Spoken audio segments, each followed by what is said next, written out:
जय हिंद दोस्तों, स्वागत है आपका हमारे इस यूट्यूब चैनल पे। तो आज के वीडियो में हम लोग देखने वाले हैं हिस्ट्री का रामबाण भाग 7। पहला क्वेश्चन देखिए इसमें, महात्मा बुद्ध की मृत्यु के बाद उनके शरीर के अवशेषों पर कितने स्तूपों का निर्माण किया गया। स्तूप जो होता है एक बौद्ध कला होता है जो कि इस टाइप से इसका आकृति रहता है। तो 8 स्तूपों का निर्माण किया गया है। अब बुद्ध की जो है जन्म जो है वो 463 ईसा पूर्व में हुआ था और इनकी जो मृत्यु थी वो 483 जन्म जो है वो 563 ईसा पूर्व में हुआ था और इनकी जो मृत्यु है वो 483 ईसा पूर्व में हुआ था। और इनके पिताजी का नाम सुधोधन एवं माता का नाम यशोधरा थी। अगला क्वेश्चन देखिए, गुप्तोत्तर काल में राजा द्वारा प्रदत्त भूमि अनुदानों के आज्ञा पत्र क्या कहलाते थे। यानी गुप्तोत्तर काल में जो राजा द्वारा प्रदत्त भूमि अनुदान यानी भूमि में जो अनुदान किया जाता था उसके आज्ञा पत्र यानी उसके जो ऑर्डर को क्या कहा जाता था, तो शासन पत्र कहा जाता था। क्या करना, बहुत ही सिंपल सा चीज़ है, शासन पत्र। यानी जो शासन कर रहा है वो अगर पत्र दे दे तो भूमि अनुदान का आज्ञा पत्र हो जाता था। नेक्स्ट दो क्वेश्चन देखिए, किस इमारत को ताजमहल की फुअर नकल कहा जाता है। तो बीबी के मकबरा को ताजमहल के फुअर नकल कहा जाता है। अब बीबी का मकबरा किसने बनाया, आप ज़रूर कमेंट कीजिएगा और मैं इसका जवाब जो है अंतिम में दे दूंगा अगर आप लोग जवाब नहीं देते हैं तो। नेक्स्ट क्वेश्चन देखिए, हुजूर दफ्तर क्या था। तो पुणे में पेशवा का सचिवालय को जो है हुजूर दफ्तर कहते थे। देखिए हुजूर शब्द जो है एक तरह से उर्दू शब्द हो गया, तो इससे आप कंफ्यूज नहीं हो जाएगा। कभी कभी क्या होता है, हम लोग जब दिमाग लगाते हैं कैस करके देते हैं तो हुजूर शब्द लगेगा आपको उर्दू, उसमें के लिए आप या तो मुग़ल को चूज कर लीजिएगा या तो दिल्ली सल्तनत को चूज कर लीजिएगा। तो ऐसा नहीं करना है, आपको इस क्वेश्चन को याद करना है। पुणे के पेशवा के सचिवालय को जो है हुजूर दफ्तर कहा जाता था। नेक्स्ट क्वेश्चन देखिए, लिंगायत संप्रदाय के अनुयायी किस देवता के उपासक थे। तो इसका आंसर हो जाएगा शिव देवता के। किस देव शिव देवता के। देखिए यहाँ साफ साफ लिखा गया है लिंगायत, और शिवलिंग में शिव भगवान की पूजा करते हैं। शिवलिंग जो है वो शिव भगवान का प्रतीक, तो लिंग करके आप यहाँ पर इसे याद कर सकते हैं। नेक्स्ट क्वेश्चन देखिए, दीवाने ईसा का क्या कार्य था। तो इसका आंसर हो जाएगा पत्र व्यवहार का कार्य। ये क्वेश्चन बहुत बार रिपीट किया गया है, तो आप जो है इसे याद करने की कोशिश कीजिए। अब मैं इसको ट्रिक के माध्यम से आपको याद करा देता हूँ। देखिए दीवाने ईसा, अगर आप किसी के दीवाने हैं इश्क में, आप दीवाने हो गए हैं इश्क में, तो आप उसे क्या कीजिए भैया, पत्र लिख दीजिए, नहीं तो उससे पता कैसे चलेगा। दीवाने ईसा, और इसे आप क्या कीजिए, पत्र व्यवहार कार्य के लिए। तो ट्रिक तो थोड़ा सा रोमांटिक है, तो आप इसे याद जरूर कर लीजिएगा। अगले क्वेश्चन की हम लोग बढ़ते हैं। दिल्ली सल्तनत का वो कौन सा सुल्तान था जिसने एक अकाल संहिता तैयार की। तो इसका आंसर हो जाएगा मोहम्मद बिन तुगलक।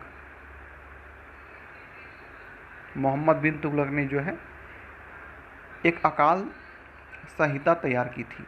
अब दिल्ली सल्तनत के जो प्रमुख राजवंश थे वो पहले गुलाम वंश थे, गुलाम के बाद खिलजी वंश थे,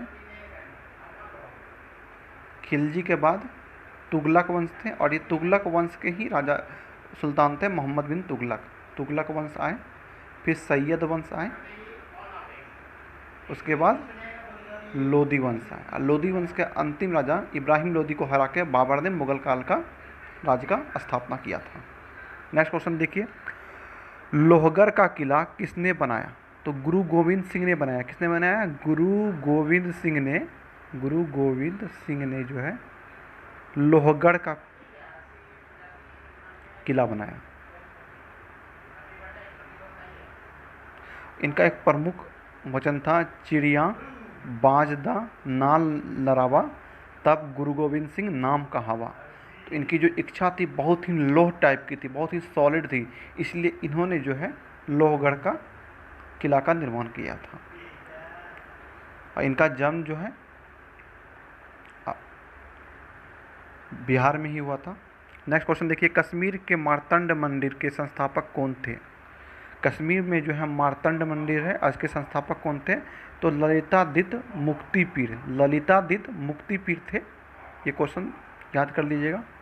नेक्स्ट क्वेश्चन देखिए, ऋग्वेद में किस अपराध का सबसे अधिक उल्लेख किया गया है? तो पशु चोरी का, क्योंकि उस समय जो है था पशुपालक बहुत थे ऋग्वेद में, इसीलिए जो है इसे पशु चोरी किया गया था।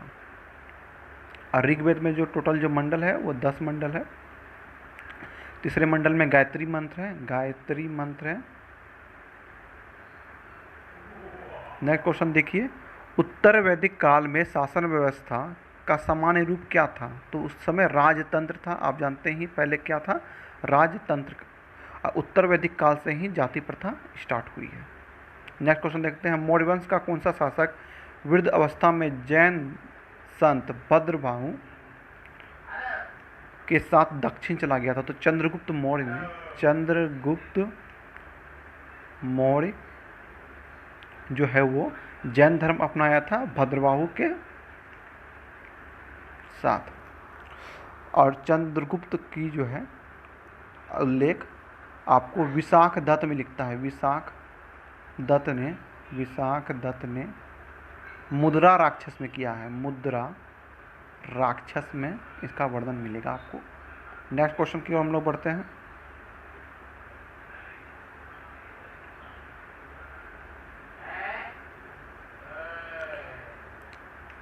गुप्तोत्तरकालीन भूमि व्यवस्था के विरोध अथवा विद्रोह स्वरूप किस धार्मिक संप्रदाय का उदय हुआ? तो लिंगायत संप्रदाय का जो है उदय हुआ था। गुप्तोत्तरकालीन भूमि व्यवस्था के विरोध अथवा विद्रोह के स्वरूप किस धार्मिक संप्रदाय का उदय हुआ?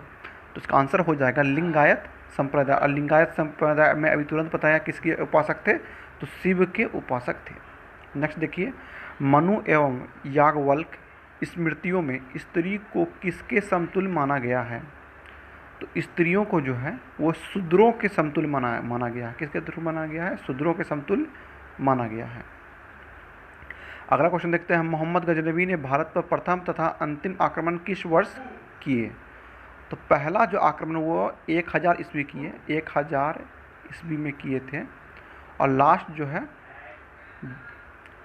1027 ईस्वी में किए गए थे।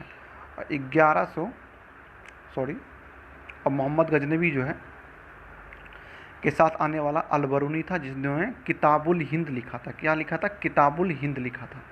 नेक्स्ट क्वेश्चन देखते हैं, राष्ट्रकूट किस वंश का उत्तराधिकारी वंश था? यानी इसके पूर्व जो है वो कौन सा वंश राज कर रहा था? तो इसका आंसर हो जाएगा वाकाटक राजवंश जो है वो शासन कर रहे थे। इसके बाद जो है राष्ट्रकूट वंश ने शासन किया। और राष्ट्रकूट राजवंश के जो संस्थापक थे वो कौन थे? दंती दुर्ग थे, दंती दुर्ग थे। नेक्स्ट क्वेश्चन देखिए, मीर कासिम ने अपनी राजधानी मुर्शिदाबाद से स्थानांतरित की? तो मुंगेर की थी। मीर कासिम जो है, मीर कासिम मुर्शिदाबाद से मुंगेर अपना राजधानी बना लिया था। और इनके द्वारा ही बक्सर का युद्ध 23 अक्टूबर 1964 में लड़ा गया था, जिसके कि एक तरफ अंग्रेज़ थे रॉबर्ट क्लाइव के नेतृत्व में, और दूसरी तरफ शाह आलम द्वितीय मुग़ल सम्राट और इलाहाबाद के जो सुल्तान थे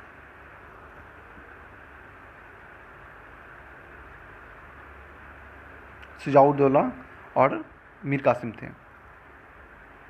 नेक्स्ट क्वेश्चन की ओर हम बढ़ते हैं। चौल शासक किस मत के संरक्षक थे? कि चौल शासक जो है वो शैव मत के संरक्षक थे। और चोल वंश के द्वारा ही नटराज की मूर्ति बनाई गई थी। नेक्स्ट देखिए, चित्तौड़ अभियान के दौरान एक फारसी इतिहासकार अलाउद्दीन खिलजी के साथ गया था, वो कौन था? वो अमीर खुसरो था, जिन्होंने चित्तौड़ के अभियान के साथ अलाउद्दीन के खिलजी के साथ गए हुए थे। इनके प्रसिद्ध मूवी चित्तौड़ अभियान वही है पद्मावती वाला, आप मूवी देखे ही होंगे। और अमीर खुसरो थे वो कबाली शैली के जन्मदाता थे। नेक्स्ट क्वेश्चन देखिए, हड़प्पा संस्कृति में घोड़े की अस्थियां किस स्थल से प्राप्त हुई है? तो इसका आंसर हो जाएगा सुरकोटदा। से जो है वो घोड़े की अस्थियां प्राप्त हुई हैं। आप लोग जब घोड़े एक साथ चलते हैं, घोड़े एक साथ चलते हैं तो उनके जो पैर का एक अलग सा साउंड आता है, ठीक है। तो कैसा आवाज़ आता है, cut cut cut cut cut cut. आपने कभी गौर से सुना होगा तो इसी तरह इसको देखिए, सुर कैसा आ रहा है, सुर cut cut cut cut cut cut के सुर कट, कट कट करके आवाज़ आ रहा है। इस तरह सुर कोट दा, आप इसको याद कर सकते हैं। मेरा ट्रिक बहुत ही खतरनाक होता है, तो इसको एंजॉय करके याद किया कीजिए और मेरे चैनल को ज़रूर सपोर्ट कीजिए। नेक्स्ट क्वेश्चन देखिए, संगम युग के रचित तोल्काप्पियम का विषय है। तो तमिल व्याकरण जो है ये विषय था तोल्काप्पियर के द्वारा लिखा गया था। ये बहुत बार क्वेश्चन पूछा जाता है कि तमिल व्याकरण की जानकारी किसमें मिलती है, तो आपका तोल्काप्पियम हो जाएगा इसका आंसर। नेक्स्ट क्वेश्चन देखिए, जूनागढ़ स्थित सुदर्शन झील का निर्माण किसने कराया था? तो चंद्रगुप्त मौर्य ने कराया था। कि जूनागढ़ में क्या स्थित है? सुदर्शन झील। यदि आप इस पृथ्वी में जन्म लिए हुए हैं तो सबसे पहले जब आपको होश में चंद्र की दर्शन होगा, सॉरी चंद्र तो ऐसा होता है, चंद्र का अगर दर्शन हो गया आपको तो आप क्या बोलेंगे, वाह क्या दर्शन है। दर्शन कैसा है? सु है। सु देखिए, सु का मतलब होता है, सु एक तरह से उपसर्ग होता है। इसके बाद लगने में वो क्या होता है, बहुत ही पॉजिटिव इसका रिस्पॉन्स होता है, यानी सुदर्शन मतलब बहुत ही अच्छे दिखने वाले। तो इसी तरह जूनागढ़ स्थित सुदर्शन झील, तो चंद्रगुप्त मौर्य, क्योंकि इसमें चंद्रगुप्त द्वितीय भी थे, तो चंद्रगुप्त द्वितीय भी थे, तो इसमें आपको कंफ्यूज नहीं करना है, चंद्रगुप्त मौर्य ही होगा उनका आंसर। नेक्स्ट क्वेश्चन की ओर में बढ़ते हैं। मिस्र शासक टॉलमी ने डायोनियस को दूत बनाकर भारत के किस शासक के पास भेजा था? तो इसका आंसर हो जाएगा बिंदुसार के पास भेजा था। नेक्स्ट क्वेश्चन की ओर हम लोग बढ़ते हैं।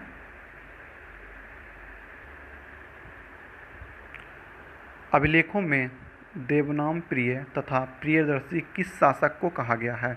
तो अशोक को जो है दो नाम दिए गए हैं, एक तो है देवनाम प्रिय, एक है प्रियदर्शी। किसे कहा गया? अशोक।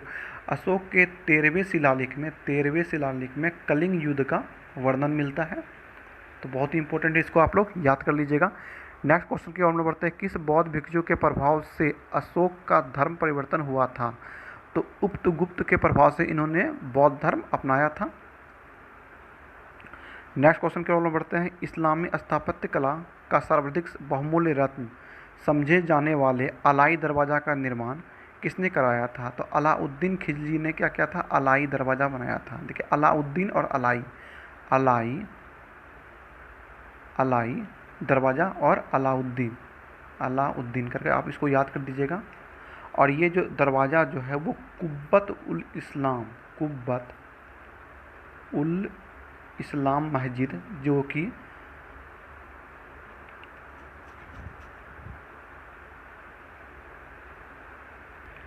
कुतुबुद्दीन ऐबक के द्वारा बनाया गया था। नेक्स्ट क्वेश्चन की ओर हम बढ़ते हैं। बंगाल के किस नवाब ने अपनी राजधानी ढाका से मुर्शिदाबाद स्थानांतरित की थी? तो नवाब मुर्शिद कुली खां। देखिए यहाँ से अब सीधा से सिंपल से मिलेगा आपको, ढाका और से मुर्शिदाबाद नवाब मुर्शिद कुली खां। ओके, अब मुर्शिदाबाद से जो है मुंगेर किसने किया था? अभी मैं तुरंत बताया हूँ इस वीडियो में ही, मीर कासिम ने मुर्शिदाबाद से मुंगेर बना लिया। नेक्स्ट क्वेश्चन देखिए, प्रसिद्ध कोणार्क मंदिर किस देवता के लिए है? तो सूर्य के लिए जो है कोणार्क मंदिर है, और कोणार्क मंदिर जो है आपका उड़ीसा में स्थित है। नेक्स्ट क्वेश्चन देखिए, हड़प्पा कालीन सभ्यता मानव इतिहास के किस युग से संबंधित है? तो बहुत बार ये क्वेश्चन पूछा जाता है, तो इसका कांस्य या ताम्र युग कहा जाता है। नेक्स्ट क्वेश्चन की ओर में बढ़ते हैं। प्रथम बौद्ध संगीति का आयोजन बुद्ध की मृत्यु के तत्काल बाद किया गया था। इस संगति की अध्यक्षता किसने की थी? तो महाकश्यप जो है तभी के मेन आचार्य थे बौद्ध धर्म के, उनके द्वारा ही अध्यक्षता के द्वारा प्रथम बौद्ध संगति किया गया था। और राजगीर में कहाँ किया गया था? कहाँ किया गया था? राजगीर में किया गया था। तो चारों को मैं एक ट्रिक बता देता हूँ। राजवे पाठक